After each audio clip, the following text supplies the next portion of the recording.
युवकांच्या प्रेरणा असतात. युवा हृदय सम्राट युवराज माननीय युवा सेना अध्यक्ष महाराष्ट्र राज्याचे सन्मान्य माजी पर्यावरण तथा राजशिष्टाचार मंत्री श्रीमान आदित्य साहेब उद्धव साहेब ठाकरे यांचा. लोकांचा आवाज पुरेसा आहे आणि लोक प्रेम देत असतात, जनता प्रेम देत असते. आज पहिल्यांदा मी दसरा मेळाव्यात भाषण करत आहे, आपल्याला संबोधित करत आहे, आपल्याशी चर्चा करत आहे आणि मनात अनेक आठवणी भरून येतात. मला आठवतं लहानपणी वर्षातला सर्वात मोठा दिवस आणि महत्त्व दिवस म्हणजे दसरा. तर दसऱ्याला काय, तर आजाचं भाषण म्हणजे वंदनीय हिंदू सम्राट बाळासाहेब ठाकरेंचं भाषण ऐकायला लहानपणीपासून अनेकदा इथे समोर बसलेलो आहे. तेव्हा असं कार्पेट नसायचं, तिथे गवत असायचं, त्याच्यात आम्ही बसायचो. मग वडिलांचं भाषण ऐकायला. मग 2010 साली मला आठवतं ह्याच मंचावर ह्याच दिवशी दसऱ्याच्याच दिवशी युवासेना स्थापन केली होती आणि माझ्या आजोबांनी वंदनीय हिंदू सम्राट बाळासाहेब ठाकरेंनी तलवार तर हातात दिली, पण ताकद दिली, आशीर्वाद दिले, प्रेरणा दिली, बळ दिलं की आदित्य लढ, ह्या महाराष्ट्रासाठी लढ, या मातीसाठी लढ, या देशासाठी लढ. ह्याच मैदानात गेले 10 वर्ष 14 वर्ष युवासेना प्रमुख म्हणून, मग शिवसेना नेता म्हणून मी ह्या मंचावर येत असतो. वडिलांची भाषणं ऐकत असतो, वडिलांची म्हणजे मुख्यमंत्र्यांची शपथविधी देखील पाहिलेली आहे. पण 14 वर्षात कधी मी भाषण केलं नाही, कारण घरात एक प्रथा आहे आणि संजय राऊत काकाला माहिती आहे कदाचित, माझे वडील कधी त्यांच्या वडिलांचं भाषण नाही करायचे आणि मी पण तसं आता उद्धव साहेब आले की थांबणार आहे. पण हे जरी असलं तरी योगायोग असा आहे की आजचा दिवस, हे साल 2024 कदाचित योगायोग असेल, कदाचित माझ्या आजोबांचा आशीर्वाद असेल, कदाचित पणजोबांचा आशीर्वाद असेल आणि आहेच.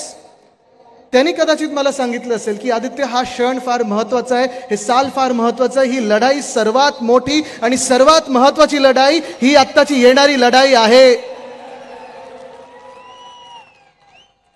मला आठवतं 6 जानेवारीला अरविंद सावंत साहेबांसाठी मी गिरगावमध्ये सभा घेतली होती आणि सुरू केलेला आपण लोकसभेचा आपला प्रचार सुरू केला होता आणि त्यावेळी मी सांगितलं होतं की गेले 5 वर्ष ज्या लोकसभेत आपल्याला परिवर्तन घडवायचं, ज्या लोकसभेमध्ये आपल्याला बदल घडवायचा आहे, ते साल आलेलं आहे. आणि तसंच मी सांगतो 2 वर्ष ज्या क्षणाची आपण वाट पाहत होतो, ज्या वर्षाची आपण वाट पाहत होतो, 2024ची निवडणूक कधी लागणार, राज्याची निवडणूक कधी लागणार.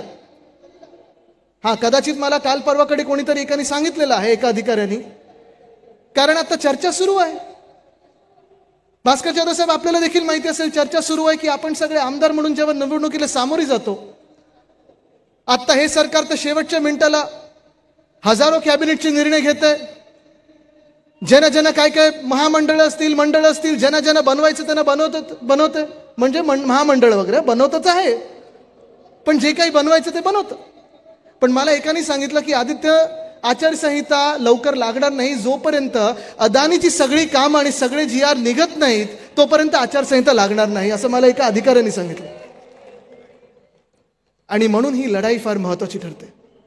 आज हा आपला दसरा मेळावा इथे एक चालू आहे, खरी शिवसेना, ओरिजिनल शिवसेना. आणि आपलं भाग्य आहे की आपल्या शिवसेनेला उद्धव बाळासाहेब ठाकरे हे नाव जोडलेलं आहे. म्हणजे उद्धव साहेब पण आहेत, बाळासाहेब पण आहेत आणि ही आपली शिवसेना आहे. ठाकरे म्हणजे तुम्ही सगळेच. पण ही जी लढाई आहे ही महत्वाची एवढ्यासाठी आहे, माझ्यासाठी देखील महत्वाची एवढ्यासाठी आहे, कारण ही लढाई वैयक्तिक नाही, स्वतःसाठी नाही, कुठच्या पदासाठी नाही, सरकार बनवण्यासाठी नाही, तर आपल्याला महाराष्ट्रात ही जी लूट चाललेली आहे, कदाचित सुरतेच्या लूटाचा जो बदला घेत आहेत, ही लूट, हा भ्रष्टाचार, मुंबईची विकत आहेत, हे सगळं रोखण्यासाठी ही महत्वाची निवडणूक आहे. हे तुम्ही ठरवायचं आहे की मुंबईला आपण अदानीच्या घशात घालू देणार आहात की नाही, हे तुम्ही सर्वांनी ठरवायचं आहे.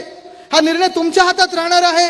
कारण ह्या 2 वर्षामध्ये जर पाहिलं आपण तर 2च गोष्टी झालेल्या आहेत. एक म्हणजे मुंबईची लूट आणि दुसरं म्हणजे महाराष्ट्र असेल, मुंबई असेल, सगळे प्रकल्प असतील, त्यांच्या आवडत्या मित्र कॉन्ट्रॅक्टरच्या घशात घालण्याचं सगळं काम एकनाथ शिंदे करत आहेत, मिंदे सरकार करत आहे. स्वतःसाठी खोके आणि महाराष्ट्राला धोके म्हणून जे करत आहे ते जर रोखायचं असेल तर आपली ही ताकद जी आहे, ही एकजूट जी आहे, ही कायम ठेवायला लागेल आणि या निवडणुकीत दाखवायला लागेल की हा महाराष्ट्र आहे जो झुकणार नाही आणि कधी विकला जाणार नाही. भ्रष्टाचार भ्रष्टाचार भ्रष्टाचार, किती भ्रष्टाचार पाहायचं. आधी हे भाजपवाले जेव्हा यायचे आपल्याकडे आणि सभा घ्यायचे तेव्हा ते एक एक भ्रष्टाचारचं A to Z काढायचे, A for, B for, C for. पण राजन विचारे साहेब, जर आता आपण पाहिलं, एकनाथ शिंदेंनी, मिंदे सरकारनी, या भाजपनी, या खोके सरकारनी जेवढे ह्या महाराष्ट्रात भ्रष्टाचार करून लुटलेला आहे, तर एचा जर आकडा करायचा असतील तर 100 भ्रष्टाचार असतील, बीचा जर आकडा करायचा असतील तर 100 भ्रष्टाचार असतील. असे A to Z हे कितीतरी आपण पाहिलं तर प्रत्येक अक्षराला वेगळे वेगळे वेगळे असे अनेक भ्रष्टाचार करून ठेवलेले आहेत. मुंबईच जर म्हणायचं झालं तर मागच्या वर्षी असेल किंवा ह्या वर्षी असेल, 2 मोठे घोटाळे रस्त्यांचे झाले. तिथे मुंबईकर किती जरा हात वरती करून मला दाखवा. आहात ना तुम्ही सगळे मुंबईकर? तुम्ही मला सांगा, मागच्या वर्षी जो रस्त्याचा घोटाळा मी उघड केला, पत्रकार परिषद घेतली, 15 जानेवारीला मी भ्रष्टाचार तो उघड केला होता आणि त्यावेळी प्रधानमंत्री महोदयाने सांगितलं होतं की प्रधानमंत्री महोदय, ह्याच्यात नाव तुमचं खराब होणार आहे, बदनामी तुमची होणार आहे, तुमच्या हातातून हे भ्रष्टाचारी काही कामं करून घेत आहेत, तुमच्याकडून भूमिपूजन ज्या गोष्टींची करत आहेत, कधी ती गोष्ट होणार नाही. या मुंबईत ही कामं कधी सुरू होणार नाहीत. पण रावते साहेब, 6,000 कोटीचा मागचा घोटाळा रस्त्यांचा जेव्हा मी हा घोटाळा उघड केला तेव्हा मुंबई महानगरपालिकेला मान्य करायला लागलं आणि 1,000 कोटी मुंबईचे वाचवायला लागले, मुंबईचे कमी करायला लागले. आणि तरी देखील मी आज सांगतो, अजूनही 5,000 कोटीचा घोटाळा हा आपल्या डोळ्या देखत आहे. एक तरी रस्ता ह्या मुंबईत गेल्या 2 वर्षात नवीन झालाय का मला सांगा. कोणाचं तरी भाषण ऐकलेलं मी, कोणाचं तरी भाषण ऐकलेलं 2 वर्षात, मग परत शर्ट काढली घ्यायचा आणि म्हणून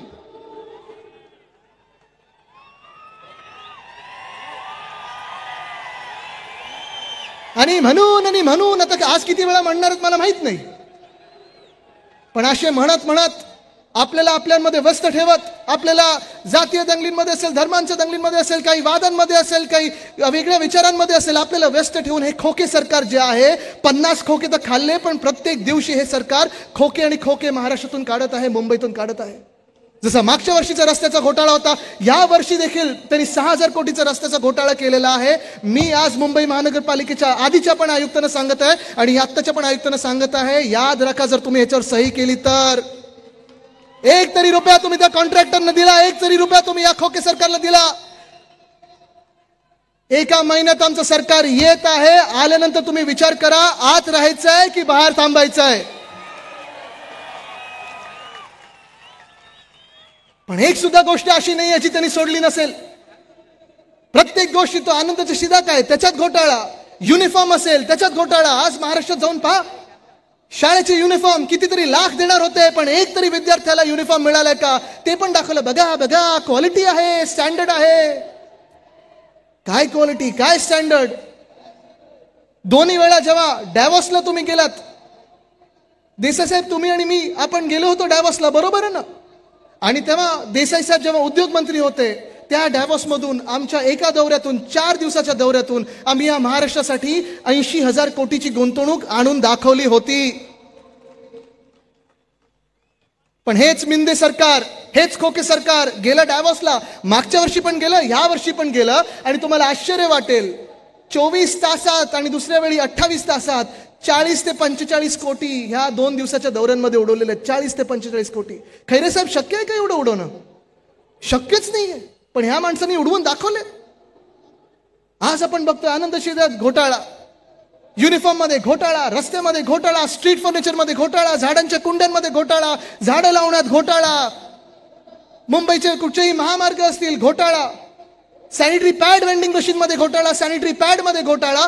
घोटाळा तर एवढे घोटाळे झालेले आहेत की अनेक फायली आपल्याकडे पडलेल्या आहेत. मी तर वाट पाहतच आहे, आपलं सरकार आल्यानंतर प्रत्येकाची फाईल काढणार आहे. मग तुम्ही मंत्री असाल ह्या सरकारमधले, तुम्ही राजकीय लोक असाल किंवा अधिकारी असाल, हा महाराष्ट्र तुम्हाला सोडणार नाही, आत टाकल्याशिवाय थांबणार नाही. ही लूट आज आपल्याला थांबवायची. एका बाजूला आपण पाहतोय सगळं काही ओरबडलं जात आहे, जे काही यांच्या घशात नाही जात ते गुजरातच्या घशात जाते. गुजरातची आपला काही वैयक्तिक वाद नाही, गुजरातची काही वैर नाही. पण मला राग ह्या गोष्टीचा येतो आणि मी नडतो त्या गोष्टींसाठी जेव्हा आमच्या हक्काचं तुम्ही गुजरातला खेचून नेता, ओरबडून नेता. त्या गोष्टीसाठी मी लढणार म्हणजे लढणार. आज मी तुम्हाला विचारते, इकडच्या तरुणांना विचारते, तुम्ही माझी साथ आणि सोबत देणार की नाही? आज इथे महाराष्ट्रात फिरत असताना, संपूर्ण महाराष्ट्रात फिरत असताना आदेशजी गेले 2 वर्ष आम्ही प्रत्येक जिल्ह्यात गेले, प्रत्येक तालुक्यात गेले. मध्ये शेतकऱ्यांसाठी असेल, कधी महिलांवर अत्याचार झाले त्याच्या विरोधात लढायला असेल, किंवा मग कोकणमध्ये छत्रपती शिवरायांचा पुतळा जिथे ह्या माणसांनी, एकनाथ शिंदेजींनी घोटाळा केला, त्या पुतळ्यामध्ये देखील शिवरायांच्या पण पुतळ्याला सोडलं नाही. म्हणजे तुम्ही एका बाजूला बघा, गुजरातमध्ये स्टॅच्यू ऑफ युनिटी आहे सरदार वल्लभभाई पटेलांचा, कितीतरी फुटाचा तो पुतळा आहे, अजूनही आहे, तसाच आहे, तिथे घोटाळा नाही केला. पण आपल्या छत्रपतींच्या पुतळ्यात त्यांनी घोटाळा केला. ही भाजप आहे आणि हे मिंदे सरकार आहे. असलं मिंदे सरकार आणि भाजपला तुम्ही कधी मतदान करू शकाल का? जे लोक आपल्या छत्रपतींच्या पुतळ्याला सोडू नाही शकत तिथे देखील घोटाळा करतात आणि मग सांगतात दुसरे ते मंत्री आहेत ते असे चष्मा खाली करून बोलणारे. ह्याच्यातून काहीतरी चांगलं निघेल, वाईटातून काहीतरी चांगलं निघेल. काय चांगलं निघेल ह्याच्यातून? टेंडर मोठ्या पैशाचं काढलेलं आहे तुम्ही, पण आज देखील तुम्हाला सांगत आहे की हा महाराष्ट्र विसरणार नाही. तुम्हाला शिक्षा देणार म्हणजे देणारच, आणि शिक्षा म्हणजे एक तर घरी बसवणार नाही तर जेलमध्ये बसवणार. पण आमच्या महाराष्ट्रामध्ये जी लूट तुम्ही वाचवलेली आहे, जो भ्रष्टाचार तुम्ही केलेला आहे आणि ज्या तरुणांना तुम्ही बेरोजगार म्हणून या रस्त्यावर सोडलेला आहे, हा महाराष्ट्र कधी माफ नाही करणार. मला जास्ती वेळ घ्यायचा नाहीये, उद्धव साहेब आता येणारच आहेत. पण एक सगळ्यात महत्त्वाचा विषय जो मला महाराष्ट्रात जाणवतो, तो प्रत्येक जिल्ह्यात जाणवतो, तो प्रत्येक शहरांमध्ये जाणवतो, प्रत्येक गल्लीत जाणवतो, प्रत्येक घरात जाणवतो, तो म्हणजे आज महाराष्ट्रात लाखो तरुण पोरपोरी आहेत, तरुण मुलं मुली आहेत, जे शिकलेले आहेत, शिक्षण चांगलं घेतलेलं आहे, जॉबसाठी फिरत आहेत, पण नोकऱ्या कुठेही उपलब्ध नाही आहेत. विनायक राऊत साहेब आपल्या मतदारसंघात असेल म्हणजे चांदा ते बांधाचं पूर्ण आपण महाराष्ट्र पाहिला, प्रत्येक जिल्ह्यामध्ये असेल. या गेल्या 2 वर्षामध्ये खरं जर आपण महाविकास आघाडीचा काळ बघितला तर 6.5 लाख कोटीची गुंतवणूक एका व्यक्तीच्या नावावर आणि एकावर विश्वास होता. तो विश्वास सगळ्या उद्योगपत्यांचा उद्धव बाळासाहेब ठाकरे ह्या व्यक्तीवर होता, म्हणून ही गुंतवणूक महाराष्ट्रात आणू शकलो आपण. 6.5 लाख कोटीची गुंतवणूक आणू शकलो होतो. पण ह्या गेल्या 2 वर्षामध्ये आपण पाहतोय जे महाराष्ट्राला लुटण्याचं काम चालू आहे, 1 CM आणि 2 हाफ DCM, त्यांमध्ये जी रस्सीखेच चालू आहे की मला मिळतात की तुला मिळतात, तुला मिळतात की मला मिळतात खोके. आपल्या महाराष्ट्रातून अनेक उद्योगधंदे हे गेलेत ते पलीकडे गुजरातला गेलेत. पुणे जिल्ह्यामध्ये जो वेदांता फॉक्सकॉनचा प्रकल्प येणार होता, नेला कुठे? गुजरातला. आणि पाठवला कोणी? तर मिंदे सरकारनी पाठवलाय. ह्याच मिंदे सरकारनी, ह्याच घटनाबाह्य मुख्यमंत्र्यांनी. जो विदर्भामध्ये एअरबस टाटाचा प्लांट येणार होता, तो नेला कुठे? गुजरातला पाठवला. आणि पाठवला कोणी? ह्याच मिंदे सरकारनी पाठवलाय, निर्लज्ज मिंदे सरकारनी पाठवलेला आहे. जो बल्क ड्रग पार्क आपल्या छत्रपती संभाजीनगरच्या जिल्ह्यात येणार होता, तो पाठवला कुठे? गुजरातमध्ये. पाठवला कोणी? तर मिंदे सरकारनी पाठवलेला आहे. जो आपल्या रायगड जिल्ह्यामध्ये मेडिकल डिव्हाइस पार्क येणार होता, तो देखील पाठवला कुठे? तर गुजरातमध्ये पाठवला. पाठवला कोणी? तर मिंदे सरकारने पाठवलेला आहे. म्हणजे सगळं काही आता तुम्ही विचार करा, सगळं काही उचलतायत आणि नेत्यात गुजरातला. ह्यांचं जर सरकार चुकून आपल्या डोक्यावर बसलं तर मंत्रालय देखील नेतील आता हे गुजरातला. हे आपल्याला आता रोखायचं आहे. आज जर तुम्ही मला विचारलं की आदित्य तुमचं सरकार तर येणारच आहे, महाविकास आघाडीचं सरकार येणार आहे, तुमच्या 3 महत्वाच्या प्रायोरिटी काय असणार, सगळ्यात 3 महत्वाचे मुद्दे काय असणार, पहिल्या 3 गोष्टी तुम्ही ज्याच्यावर काम करणार ते काय असणार? आज मी ह्या महाराष्ट्राला सांगत आहे, नोकऱ्या, नोकऱ्या आणि नोकऱ्या. ह्या 3 गोष्टी, तिन्ही म्हणजे नोकऱ्या ह्या सगळ्यात महत्वाच्या. नंबर 1 ची प्रायोरिटी नोकरी, नंबर 2 ची प्रायोरिटी नोकरी आणि नंबर 3 ची प्रायोरिटी नोकरी. मग ते स्पर्धा परीक्षा असो, आमच्या मराठवाड्यातून असतील, विदर्भातून असतील, अनेक तरुणी बसतात या स्पर्धा परीक्षांसाठी. 4-4, 5-5 वर्ष मेहनत करतात, दिवस रात्र मेहनत करतात. पण आज आपण पाहतोय MPSC काय हाल करून ठेवते आपल्या महाराष्ट्राच्या तरुण पोरांची. प्रायव्हेट जॉब्स निघून गेलेले आहेत, स्पर्धा परीक्षा निघून गेलेल्या आहेत, पोलीस कॉन्स्टेबलची भरती मागच्या महिन्यामध्ये भर पावसात आपण पाहिलं, जोगेश्वरी पुलाच्या खालती सगळ्यांना झोपायला लावलं होतं, कोण मरीन ड्राईव्हला झोपत होतं. 17,500 पदांसाठी 18.25 लाख तरुण मुलं मुली इथे आले होते आणि त्याच्यात BCom होतं, कोणी MCom होतं, कोणी LLB होतं. ही सगळी जी तरुण मुलं मुली आहेत, ह्यांना एकच गोष्ट पाहिजे, ते म्हणजे हाताला काम. आणि हेच आपलं हिंदुत्व आहे. हे हृदयात राम आणि हाताला काम. आज विजयादशमी आहे, आज दसरा आहे. आपल्याला जो विजय प्राप्त करायचा आहे तो ह्या सगळ्या मिंदे सरकारच्या, खोके सरकारच्या जे काही अवगुण, जे काही भ्रष्टाचार, जे काही बेरोजगारी, जे काही अत्याचार ह्या महाराष्ट्रात त्यांनी आणून ठेवलेले आहेत, ही 10 डोकी जी आहेत त्यांची, ती चित्त करायची आहेत आपल्याला. आणि मशालीनी आपल्याला पुन्हा एकदा सुवर्ण काळाकडे न्यायचंय. मी आज तुम्हाला विचारत आहे, इथे सगळे जे आपले महाराष्ट्र प्रेमी जनता आलेली आहे, तुम्ही लढायला तयार आहात का? मी तर लढत आहे आपल्या महाराष्ट्रासाठी, मी लढत आहे आपल्या भूमिपुत्रांसाठी, मी लढत आहे आपल्या न्याय हक्कांसाठी. अंगावर वार घ्यायला तयार आहे. हे खोके सरकारवाले मागून वार करतात, चला ठीक आहे, पुढून मागून कुठेही करा. उद्धव साहेबांच्या पाठीत खूप खंजीर खुपसला तरी देखील ते लढत आहेत. तुम्ही आम्हाला साथ आणि सोबत देणार की नाही? लढायला तयार आहात का? जिंकायला तयार आहात का? लढायला तयार आहात का? जिंकायला तयार आहात का? आणि जिंकायचं असेल तर आपल्याला एक गोष्ट लक्षात ठेवायला लागेल, आपलं चिन्ह कुठचं? चिन्ह कुठचं? चिन्ह कुठचं? चिन्ह कुठचं? चिन्ह कुठचं? चिन्ह कुठचं? चिन्ह कुठचं? चला हाती मशाल घेऊया आणि विजयी होऊया. धन्यवाद. जय हिंद, जय महाराष्ट्र, वंदे मातरम.